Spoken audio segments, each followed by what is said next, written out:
kita mendapatkan Islam ini, ya, ibaratkan adalah ya, sudah diwariskan oleh orang tua, karena tidak begitu tampak berharga dalam diri kita. Nah, ini dia penyakitnya. Ini dia penyakitnya yang terjadi dalam masyarakat kita. Karena mau tidak mau, ya saya harus jadi orang Muslim, ya saya tinggal di masyarakat Muslim. Ya sudah, saya menjadi Muslim dengan tradisi. Ketika anak kita sudah mulai balagh usyur, sudah sampai masa dia mengenal agamanya dengan baik, ya, sudah mulai akil balik, ajarkan agama Islam kepada mereka dengan betul-betul sampai kepada keyakinan yang memuaskan dirinya. Kalau kita orang tidak mampu untuk mengajarkan, maka berilah kepada tempat-tempat yang betul-betul bisa mengajarkan mereka mengetahui dan belajar Islam betul-betul atas dasar keyakinan yang memuaskan kepada dirinya. Sebelum bicara masalah saya mau mati demi Islam, sekarang bicarakan aku mau hidup demi Islam. Coba. Kalau pikir mati saya mati, kau demo dalam boleh.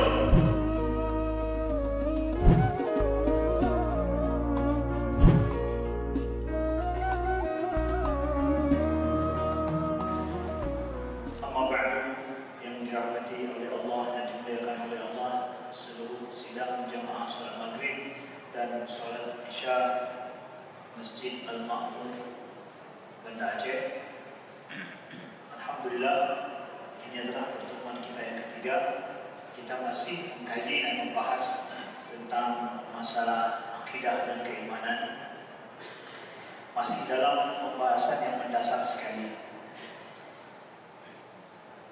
Realita di masyarakat kita mendapatkan begini, dan ini tidak bisa kita menutup mata, tapi kita harus mengakui, dan ini perlu kita sadar semuanya, bahwa kita hidup di masyarakat yang keimanan kita, akidah kita itu adalah warisan. Betul apa enggak? Betul apa tidak? Kita tinggal di masyarakat yang akidah kita, keimanan kita, agama kita itu adalah warisan daripada orang tua kita. Apakah kita merasa bersalah? Enggak, kita bersyukur. Alhamdulillah, orang tua kita mewariskan keimanan kepada kita. Orang tua kita, nenek moyang kita mewariskan jalan yang lurus kepada kita. Tapi apakah dengan demikian berarti tidak ada di sana kekurangan yang menimpa dengan keyakinan, keimanan, dan juga pengamalan agama kita? Tentu ada kekurangannya. Kalau kita membandingkan dengan orang Eropa, kita mendapatkan mereka yang beriman kepada Allah, mereka yang masuk Islam, itu adalah mereka yang dalam hidupnya mendapatkan bahwa Islam itu betul-betul sebuah kebenaran, dan ketika mereka mendapatkannya adalah seperti mereka mendapatkan sebuah mutiara, dan merasa itu sungguh berharga sekali. Dan Islam itu betul-betul digenggam dengan kuat. Tapi apakah itu semuanya? Enggak juga. Enggak semua orang Eropa yang masuk Islam betul-betul menjalankan agamanya dengan baik. Karena banyak sebab juga mereka masuk ke dalam Islam ini. Banyak sebabnya mereka masuk ke dalam Islam. Tapi kebanyakan kita mendapatkan adalah mereka mendapatkan Islam itu temuan daripada dirinya sendiri yang sungguh sangat berharga. Mereka betul-betul mendapatkannya seperti dalam lumpur, permata dalam lumpur. Tapi kita mendapatkan Islam ini, ya, ibaratkan adalah ya, sudah diwariskan oleh orang tua, karena tidak begitu nampak berharga dalam diri kita. Nah, ini dia penyakitnya. Ini dia penyakitnya yang terjadi dalam masyarakat kita. Karena mau tidak mau, ya saya harus jadi orang Muslim, ya saya tinggal di masyarakat Muslim. Ya sudah, saya menjadi Muslim dengan tradisi. Nah, disinilah saudaraku sekalian, kalau memang demikian adanya, kita menjadi seorang Muslim secara tradisi, terjadilah di sana adanya orang-orang Muslim yang dia itu namanya Muslim, tapi pengamalan hari-harinya itu bukan seorang Muslim. Dia adalah Islam pada KTP-nya, Islam secara nenek moyang dan orang tuanya, tetapi dalam amalan hari-harinya itu tidak menampakkan ciri-ciri seorang Muslim. Nah, ini adalah bahaya laten terhadap kemajuan Islam di suatu tempat. Apalagi kalau seandainya semakin hari tidak ada di sana perbaikan yang ingin dibuat oleh masyarakat tersebut untuk supaya mendidik masyarakat dan penganut Islam ini menganut dengan iktina, dengan keyakinan yang serba puas. Dalam kajian yang lalu kita mengatakan bahwa seseorang tidak akan mungkin bertindak dan berbuat kecuali atas dasar prinsip yang telah dia anut dan telah menenangkan dirinya, dan itu kemudian atas dasar itu dia berbuat apa saja. Kalau agama ini, Islam ini, keyakinan kita terhadap Allah ini dan seluruh perintah Allah ini tidak mendasar betul-betul dengan keyakinan yang memuaskan dalam diri kita, maka itu akan jauh daripada prinsip dasar dalam kita berbuat hari-hari. Sekarang kalau kita dengarkan banyak sekali, kalau ada anak-anak muda, ada yang mengajarkan ajaran tertentu, padahal mereka adalah mahasiswa yang kritis dan lain-lain, tapi dengan mudah mereka membelok, dengan mudah dia kena apa namanya aliran sesat. Kok bisa, Ustaz? Mereka mendapatkan agama sampai saat mereka kuliah itu adalah agama warisan semata. Maka ketika kemudian datang orang aliran sesat membingkai kesesatan mereka itu dengan sesuatu yang nampak logis sekilas, maka begitu cepat kemudian menjadi sebuah keyakinan yang menenangkan. Maka dari sini perlu dipahami oleh orang tua dan kita anak-anak muda yang kita sekarang alhamdulillah hidup diberikan kemudahan oleh Allah untuk mengenal lebih baik agama kita. Ketika anak kita sudah mulai balagh rusyd, sudah sampai masa dia mengenal agamanya dengan baik, sudah mulai akil baligh, sudah mulai taman SD, masuk SMP dan SMA, ajarkan agama Islam kepada mereka dengan betul-betul sampai kepada keyakinan yang memuaskan dirinya. Kalau kita orang tua tidak mampu untuk mengajarkan, maka berilah kepada tempat-tempat yang betul-betul bisa mengajarkan mereka mengetahui dan belajar Islam betul-betul atas dasar keyakinan yang memuaskan pada dirinya. Maka di sini mustahil, saudara sekalian, mustahil agama Islam ini dan agama apa saja itu akan dianut dengan benar dengan cara paksaan. Dengan cara paksaan. Kebodohan kita terhadap agama kita, kemudian kita menjalankan agama kita dengan kebodohan itu, bentuk lain daripada paksaan itu sendiri. Ketidaktahuan kita tentang agama kita, agar kita menjalankan agama dengan serba tidak tahu, bentuk daripada pemaksaan itu sendiri. Tapi orang yang memahami agama dengan baik, keyakinan Islam, iman ini dengan baik dan penuh kepuasan, di situ dia akan tercerahkan. Di situ dia akan memahami betapa setiap perbuatan amal ibadah dan lain dia lakukan itu adalah sesuatu yang bermakna sekali dalam hidup. Mustahil akan terjadi dengan paksaan. Tidak akan mungkin orang menjalankan agama ini dengan paksaan. Disinilah jelas dalam Islam, dalam Allah berfirman, la ikraha fid-din, qad tabayyana rusydu minal ghayy.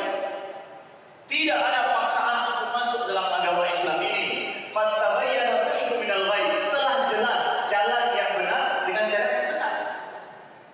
Qad tabayyana rusydu minal ghayy, telah jelas jalan yang benar daripada jalan yang sesat.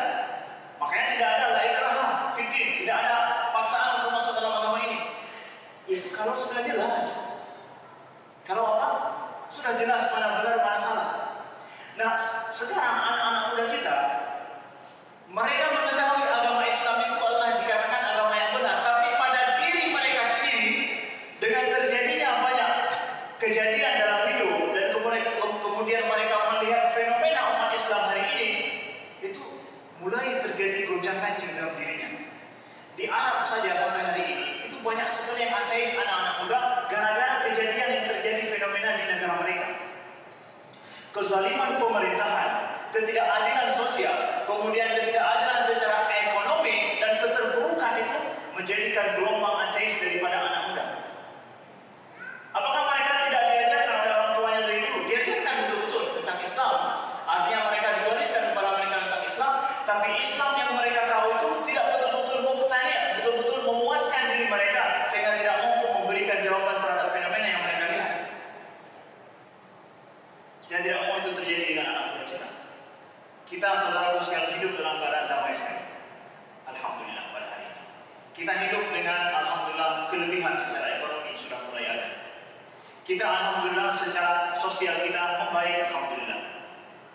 Maka nikmat yang luar biasa ini jadikanlah masa di mana kita menjadikan Islam itu betul-betul lebur di masyarakat kita, betul-betul membumi.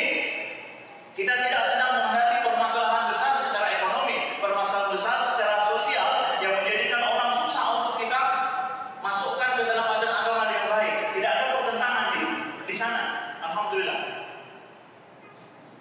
Tidak akan mungkin terjadi paksaan. Kembali kepada apa yang kita katakan, tidak akan mungkin terjadi paksaan dalam kita menjalankan agama kita. Supaya kita tidak merasa terpaksa menjalankan agama kita, dapatkan titik iktina, poin iktina, dapatkan titik di mana kita itu mendapatkan keyakinan terhadap agama kita atas dasar betul-betul kepuasan yang luar biasa terhadap ajaran Islam ini. Kapan kita tidak mendapatkan titik kepuasan terhadap apa yang kita yakini, apa yang kita ajarkan, apa yang kita amalkan, itu adalah kita belum betul-betul mendapatkan indahnya Islam itu sendiri.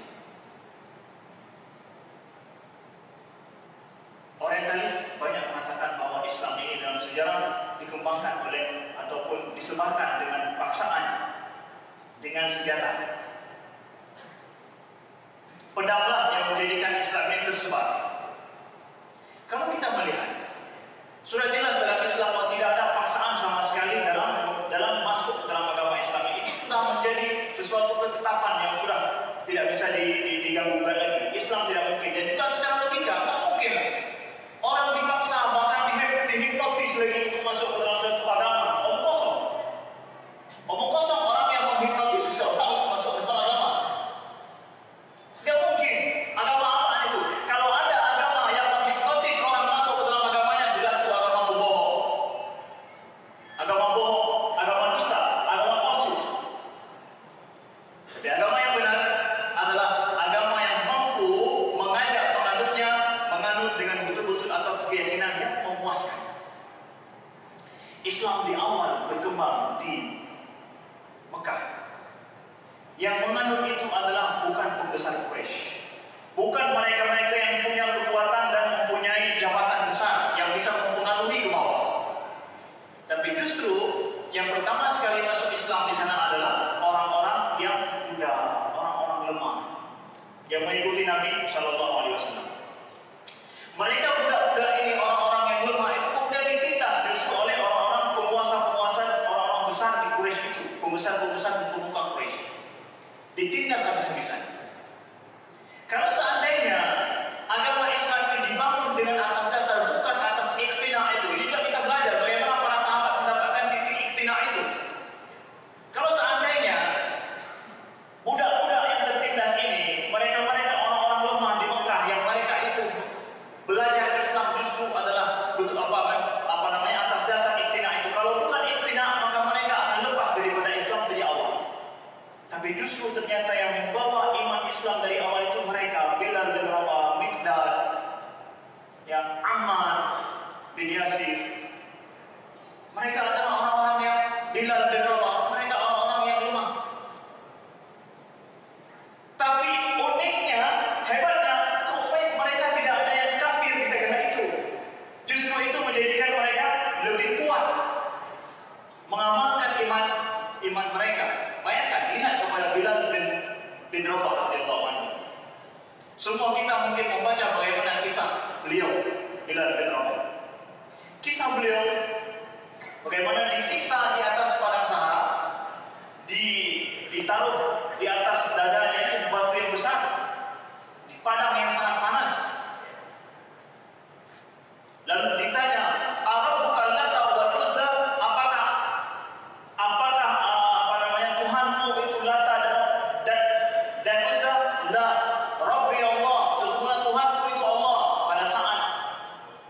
diginten, bahasa Aceh, diginten dengan badai yang sangat kemudian sangat membara panas di bawah.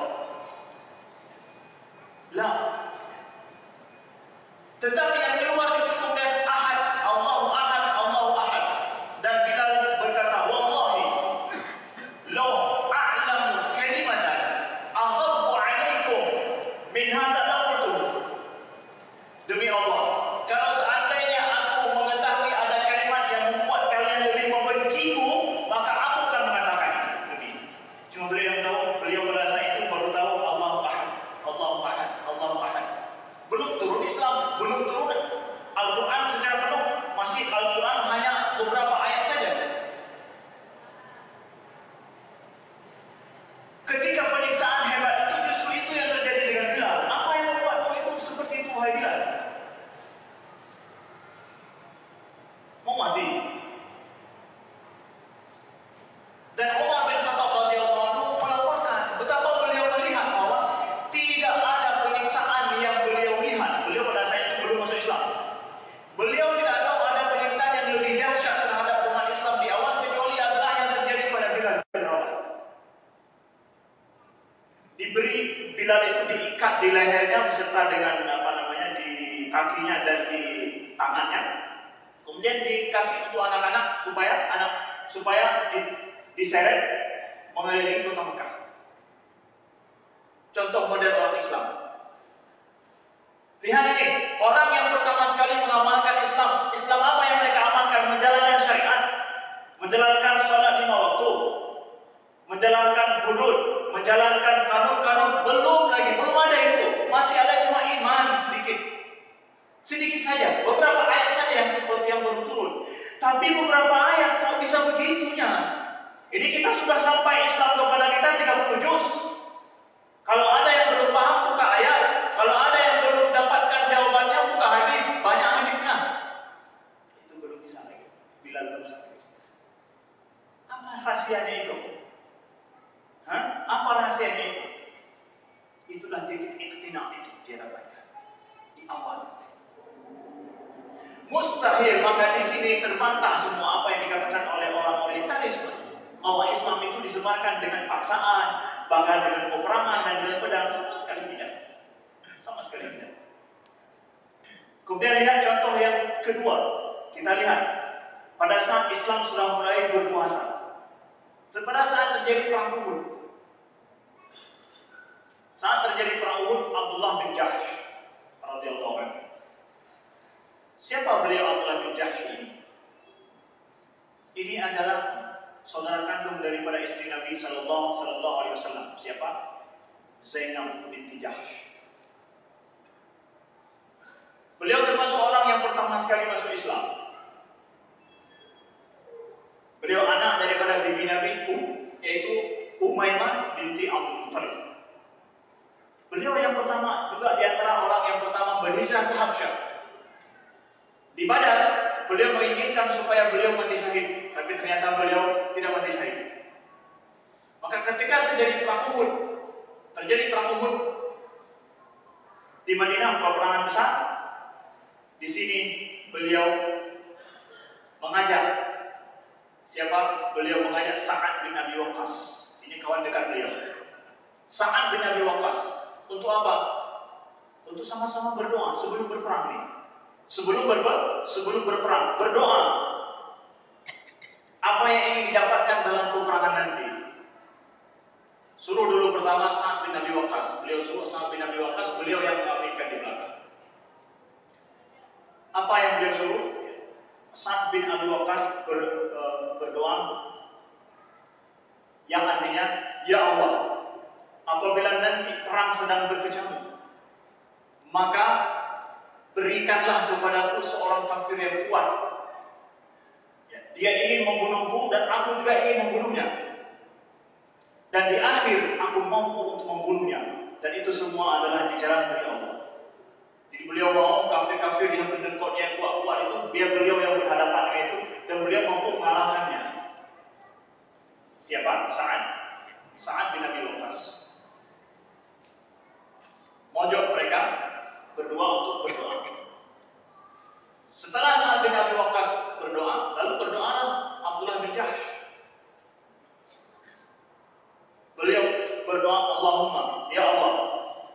ketika nanti perang sedang berkecamuk, maka berikanlah kepadaku seorang kafir yang kuat sekali.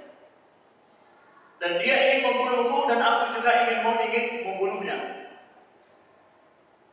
Dan di akhir nanti dia itu berhasil untuk membunuhku. Dan kalau seandainya dia nanti telah berhasil membunuhku, ya Allah, maka ya Allah, aku meminta kepadamu agar perutku ini nanti dirobek dan diburai semua isinya oleh si kafir itu. Lalu kemudian dipotong telingamu dua-dua ini, ya Allah. Dan setelah itu juga dipotong hidungku, ya Allah. Hai, itu doanya. Doa apa ini? Saat bin Abi Waqqas bergetar di belakang beliau, doanya lain. Lalu ya Allah, wa tas'al yaumil qiyamah, limadza ta'ti hakadha ya Abdullah? Dan nantinya ya Allah, engkau akan bertanya kepadaku, kenapa demikian engkau datang padaku wahai Abdullah? Hari kiamat nanti. Kenapa perutmu terburai? Kenapa hidungmu dipancung? Dan kenapa telingamu itu diputuskan? Dan aku akan menjawab kepadamu, wahai Allah, itu semua adalah di jalanmu. Itu semua di jalanmu. Setelah berperang, perang Uhud, kita tahu banyak sekali syahid daripada umat Islam mengikut Nabi, yaitu sahabat Nabi Sallallahu Alaihi Wasallam radhiyallahu anhum ajma'in. Yang hari ini kita masih bisa berkunjung ke sana di tempat pemakaman syuhada Uhud. Sa'ad bin Abi Waqqas setelah terjadi perang, langsung beliau cepat-cepat ingin mencari sahabat beliau, siapa? Abdullah bin Jahsh. Beliau cari cepat-cepat. Dan beliau mendapatkan doanya dikabulkan. Dan beliau menangis melihat betul apa yang beliau minta sama Allah itu terjadi jelas. Perutnya terburai, kemudian hidungnya sudah dipancung, kemudian telinganya sudah terputus dua-duanya. Beliau menangis mengatakan, laqad kana du'auka afdal min du'ai. Sesungguhnya doamu itu jauh lebih baik daripada doaku. Saat bin Abi Waqqas berdoa supaya tetap tidak syahid hidup beliau. Beliau disuruh memusnahkan atau membunuh kafir yang paling kuat. Tapi tidak mati syahid. Beliau minta mati syahid tapi dengan kondisi yang demikian adanya. Nah, itu ekspresi apaan dalam diri seorang sahabat Nabi? Ekspresi apa? Ekspresi cinta yang luar biasa terhadap Allah. Para sahabat dulu, mereka adalah ramai-ramai ingin mati syahid di jalan Allah. Lalu ketika kita membaca banyak sejarah ini, kita bercermin kepada para sahabat ini yang mereka betul-betul berkorban dalam hidup mereka atas dasar keimanan yang telah betul-betul sampai kepada puncak ikhtina itu. Maka apabila apa saja yang terbayangkan dalam diri mereka untuk mereka buat sesuatu untuk agama ini, mereka lakukan. Mereka akan buat.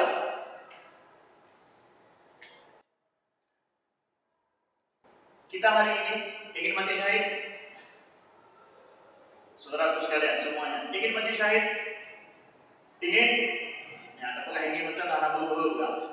Anak buah bukan ingin mati syahid di jalan Allah. Mati memperjuangkan agama Allah. Bahaya sekali Ustaz ini ngomong, ajak mati syahid semuanya.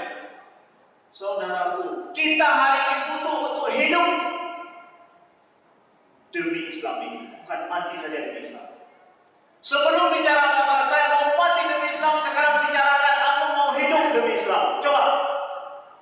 Kalau pikir mati syahid, ya udah boleh tenang tak boleh.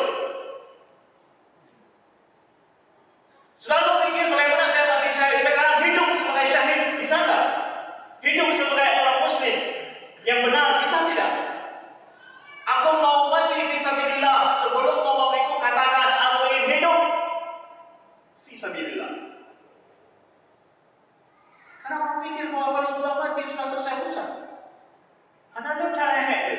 yang udah fisabilillah, ukuran hai beli becak yang udah lebih daripada bukan hai beli boleh dunianya demi fisabilillah.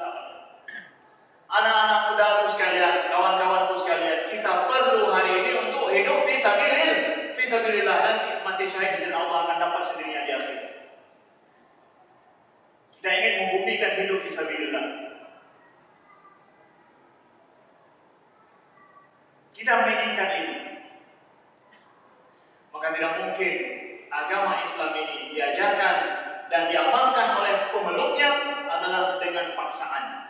Dan bentuk daripada paksaan menjalankan agama itu adalah ketidakpahaman kita terhadap Islam yang indah ini dalam mengamalkannya, bentuk lain daripada paksaan.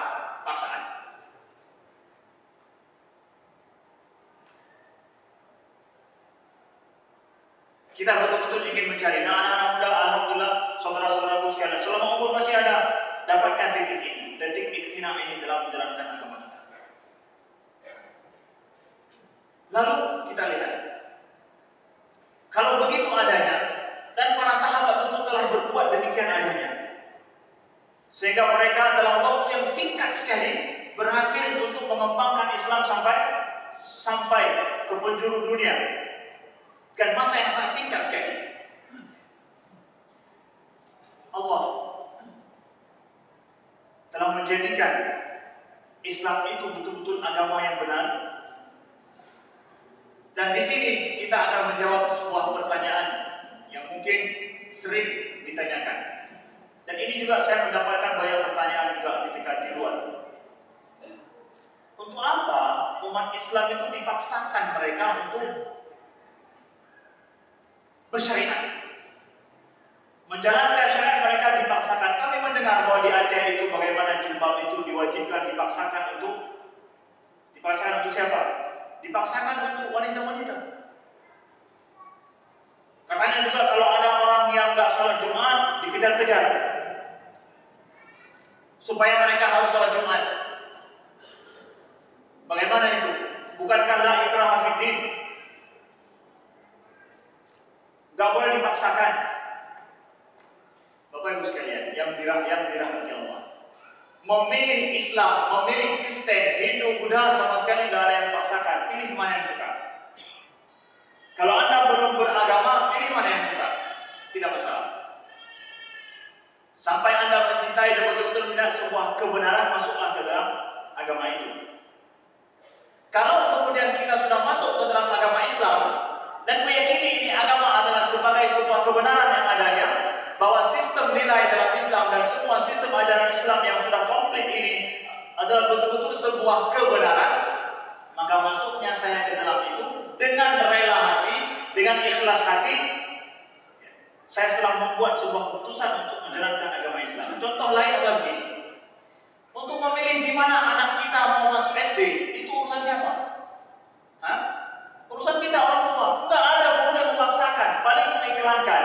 Oh, SD kami ini ada tahfidz 30 juz, kemudian kalau sudah pulang, kalau sudah selesai belajar ada masa belajarnya lagi, kemudian bisa ngambil sampai jam 6. Mungkin kamu lagi dulu. Sampai jam 6 enggak ada pulang, anak kita semua dibimbing betul-betul. Mungkin sebentar lagi sampai jam 12 malam enggak ada. Berlomba-lomba supaya lebih bagus sekolahnya. Macam-macam lah, misalkan. Diiklankan supaya orang tua merasa bahwa nampaknya ini yang bagus ini, yang nggak ada pulang-pulangnya. Kalau bisa di situ terus, besok pagi lagi kalau sudah besar kita ambil sekali. Udah itu nggak ada yang paksakan. Kemudian ketika bapak suruh bawa masuk anak ke SD tersebut, kemudian anak bapak tidak mau masuk kelas, dia keluar. Ibu yang begitu, bukan anda pernah begitu. Yang anda pernah begitu, itu orang ibu tu. Ya, Pak. Hanya ayah dah pernah begitu supaya kata dulu.